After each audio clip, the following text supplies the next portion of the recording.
আমেরিকাকে টেক্কা দিতে ভারতের নতুন পরিকল্পনা। ডোনাল্ড ট্রাম্পের 50% শুল্ক আরোপের পর ভারতের বস্ত্রশিল্পে তীব্র প্রভাব পড়েছে। বিশেষ করে মার্কিন যুক্তরাষ্ট্রে বস্ত্র রপ্তানি ব্যাপক হারে কমে যাওয়ায় এই শিল্প সংকটের মুখে পড়েছে। এমন পরিস্থিতিতে কেবল আমেরিকার উপর নির্ভর না করে ভারত সরকার নতুন পথ খুঁজে নিচ্ছে। বস্ত্র রপ্তানির বাজার বাড়ানোর লক্ষ্যে ভারত 40টি দেশের সঙ্গে আলোচনা শুরু করেছে। এই পদক্ষেপ ভারতের বস্ত্রশিল্পকে বাঁচানোর জন্য একটি অত্যন্ত গুরুত্বপূর্ণ পদক্ষেপ বলে মনে করা। 2024-25 অর্থবছরে ভারত থেকে আমেরিকা প্রায় $10.94 বিলিয়ন বস্ত্র রপ্তানি হয়েছিল, যার মূল্য প্রায় 95,964 কোটি টাকা। ট্রাম্পের নতুন শুল্ক নীতির কারণে এই বিপুল পরিমাণ রপ্তানি মারাত্মকভাবে প্রভাবিত হয়েছে। এতে শুধু দেশের কোম্পানিগুলোই নয়, লাখ লাখ কর্মীর জীবিকাও ঝুঁকির মুখে পড়েছে।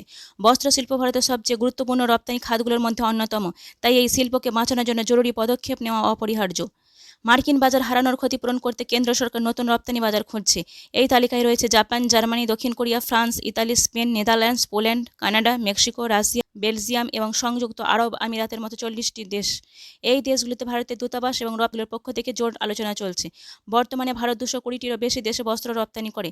তবে এবার যে 40টি দেশকে বেছে নেওয়া হয়েছে সেগুলোর সম্মিলিত বস্ত্র আমদানি বছর প্রায় $590 বিলিয়ন বেশি।